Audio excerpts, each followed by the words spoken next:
Fronde ou lance-pierre. Beaucoup de personnes mélangent les deux, mais ce n'est pas exactement la même chose.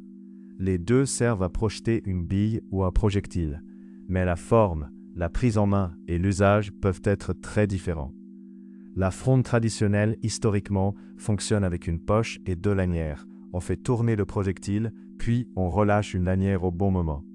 C'est un principe ancien, puissant, mais plus difficile à maîtriser. Le lance-pierre moderne, lui, utilise une fourche, des élastiques et une poche de tir. On tire vers l'arrière, on vise, puis on relâche. Le geste est plus direct, plus simple à comprendre et souvent plus accessible pour débuter. Pour la précision sur cible, le lance-pierre est souvent plus facile à travailler.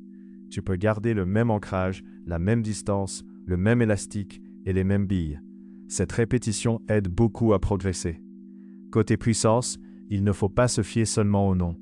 Tout dépend du geste, de l'élastique, du poids de la bille et du modèle.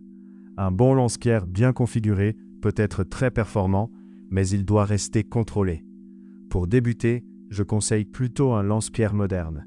Il est plus simple à tenir, plus facile à viser et plus rapide à comprendre. La fronde traditionnelle est intéressante, mais elle demande plus de technique et de patience. Mon conseil, choisis selon ton usage. Pour le tir sur cible et l'apprentissage, pars sur un lance-pierre moderne. Pour la curiosité, l'histoire ou la pratique traditionnelle, la fronde garde tout son intérêt. Tu peux retrouver les modèles, les billes et les élastiques sur lancepierrechasse.com. Avec le code promo YT05, tu profites de 5% de réduction. Abonne-toi, laisse un like et dis-moi en commentaire si tu veux un comparatif terrain.